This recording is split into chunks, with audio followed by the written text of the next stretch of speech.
तो आज हम एक ऐसी कहानी की बात करेंगे जो एक आवाज की है। एक ऐसी लड़की की जिसे दुनिया ने तो भोली कहकर चुप करा दिया था, पर उसने अपने लिए एक नई पहचान गढ़ी और एक नई किस्मत भी। ये कहानी है सुलेखा की। देखिए, उसका असली नाम तो सुलेखा था, लेकिन बचपन में उसके साथ कुछ ऐसी बातें हुईं कि सब उसे भोली कहने लगे। भोली मतलब सीधी साधी, या कह लीजिए कुछ लोग मूर्ख भी समझते थे। पूरी कहानी का जो सार है ना, वो इसी एक सवाल में छिपा है। सोचिए, एक लड़की जिसे गूंगी गाय तक कहा गया, वो अपनी आवाज कैसे ढूंढती है? बस इसी सवाल का जवाब है ये पूरी कहानी। तो चलिए, कहानी की शुरुआत से शुरू करते हैं। भोले की कहानी की जो जड़ें हैं, वो उसकी मुश्किल बचपन में हैं, जहां एक एक घटना ने मानो उसकी आवाज को और भी दबा दिया था। भोली का बचपन एक के बाद एक मुश्किलों का सिलसिला था।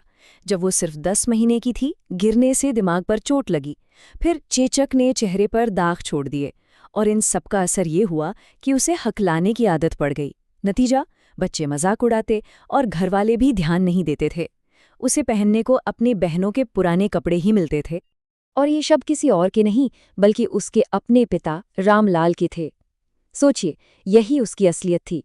एक ऐसा भविष्य जिसमें उसके अपने परिवार को भी कोई उम्मीद नजर नहीं आ रही थी। लेकिन कहते हैं ना, किस्मत कब पलट जाए कोई नहीं जानता। भोली की जिंदगी में भी एक ऐसा ही बिल्कुल अप्रत्याशित मोड़ आया, और ये बदलाव किसी की हमदर्दी से नहीं, बल्कि एक सरकारी हुक्म से शुरू हुआ ये कि गांव में एक नया प्राइमरी स्कूल खुला, और तहसीलदार साहब ने रामलाल को हुक्म दिया कि वो अपनी बेटी को स्कूल भेजकर गांव वालों के लिए एक मिसाल कायम करे। अब रामलाल की पत्नी तो इस बात के सख्त खिलाफ थी, पर सरकारी हुक्म को टाल भी नहीं सकते थे। तो फिर घर में क्या तय हुआ? तय ये हुआ कि भोली को स्कूल भेज दो। और उसकी माँ का तर्क बड़ा सीधा था। उनका मानना था कि भोली से तो कोई शादी करेगा नहीं, तो उसे घर में रखकर भी क्या करना। इससे तो अच्छा है स्कूल की टीचर ही उसकी चिंता करे। मतलब ये कोई हमदर्दी नहीं थी, बल्कि एक बोझ से छुटकारा पाने का तरीका था। और यहीं से कहानी में उम्मीद की एक हल्की सी किरण दिखती है। स्कूल का पहला दिन, और भोली की अपनी टीचर से वो मुलाकात जो उसकी पूरी जिंदगी बदलने वाली थी। उस दिन पहली बार भोली को पहनने के लिए एक साफ ड्रेस मिली। उसके सूखे बालों में तेल लगाया गया, और बस इतने से ही उसे लगने लगा कि वो जरूर अपने घर से किसी बेहतर जगह जा रही है। क्लास में जब टीचर ने उसका नाम पूछा तो वो डर के मारे हकलाने लगी, पर टीचर ने उसे डांटा नहीं, बल्कि बहुत प्यार से कहा, अपने दिल से डर निकाल दो, तुम भी बाकी सबकी तरह बोल पाओगी। ये शब्द उसके दिल में उतर गए। जिंदगी में पहली बार किसी ने उससे इतनी नरमी से बात की थी। टीचर ने उसके सामने एक सीधा सा रास्ता रख दिया। पहले तस्वीरों वाली किताब से पढ़ना सीखो, फिर उससे बड़ी किताब, और एक दिन तुम गांव में सबसे ज्यादा पढ़ी लिखी बन जाओगी, और तब तुम बिना हकलाए बोल पाओगी। यह सिर्फ एक पढ़ाई का प्लान नहीं था, ये एक नई जिंदगी का नक्शा था। उस एक दिन ने भोली पर इतना गहरा असर डाला कि उसका दुनिया को देखने का नजरिया ही बदल गया। उसका दिल एक नई उम्मीद और एक नई जिंदगी के लिए धड़कने लगा था। चलिए, अब कहानी में कई साल आगे चलते हैं, उस मोड़ पर जहां भोली की सालों की पढ़ाई और उसके नए आत्मविश्वास की सबसे बड़ी परीक्षा होने वाली थी। भोली के लिए एक रिश्ता आया। विशंभर नाथ नाम का एक अधेड़ उम्र का आदमी। वो अमीर था, पर उम्र में भोली के पिता के बराबर था। लंगड़ाता भी था, और पहली पत्नी से उसके बच्चे भी थे। लेकिन घर वालों के लिए सबसे अच्छी बात यह थी कि वो बिना दहेज के शादी करने को तैयार था, और भोली के लिए उन्हें बस इतना ही काफी लगा। शादी का दिन आया।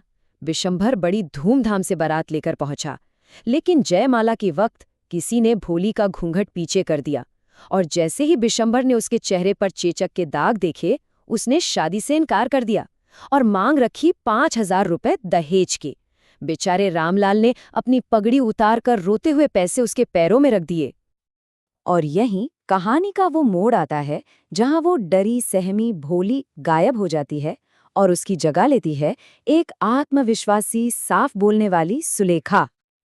जैसे ही विशंभर ने पैसे लेकर दोबारा माला उठाई, भोली का हाथ बिजली की तेजी से आगे बढ़ा, और उसने माला छीनकर सीधी हवन की आग में फेंक दी। सबके सब हैरान रह गए। और फिर एक आवाज गूंजी, एक ऐसी आवाज जो बिल्कुल साफ थी, ऊंची थी, और जिसमें जरा भी हकलाहट नहीं थी। भोली ने कहा, पिताजी, अपने पैसे वापस ले लीजिए। मैं इस आदमी से शादी नहीं करूंगी। ये भोली नहीं, ये सुलेखा बोल रही थी। जब गांव की एक औरत ने उसे बेशर्म कहा तो सुलेखा ने पलटकर जवाब दिया। उसने कहा, हाँ, आप सब मुझे गूंगी गाय समझते थे, लेकिन अब वो गूंगी गाय, वो हकलाने वाली मूर्ख बोल रही है। क्या आप और सुनना चाहते हैं? उसने उन सारे नामों का सामना किया जो उसे जिंदगी भर दिए गए थे। उसने सिर्फ शादी से इनकार नहीं किया, बल्कि अपने भविष्य का ऐलान भी कर दिया। उसने अपने पिता से कहा कि वो उनके बुढ़ापे में उनकी सेवा करेगी और उसी स्कूल में पढ़ाएगी जहां से उसने इतना कुछ सीखा था। उसका भविष्य अब किसी पर निर्भर नहीं था। और कहानी के इस मोड़ पर वो भोली नहीं रही, वो फिर से सुलेखा बन गई थी। वो नाम, वो पहचान जिसे उसने खुद अपनी हिम्मत से हासिल किया था। कहानी के आखिर में उसकी टीचर उसे देख रही थी और उनकी आंखों में वही चमक थी, वही संतुष्टि थी जो एक कलाकार को अपनी सबसे बेहतरीन रचना को पूरा होते देख महसूस होती है। तो भोली की कहानी हमें इसी एक सवाल के साथ छोड़ जाती है कि जब किसी इंसान को अपनी कहानी खुद लिखने का मौका और साधन दिए जाते हैं तो क्या होता है? शायद जवाब सुलेखा के इस बदलाव में ही छिपा है।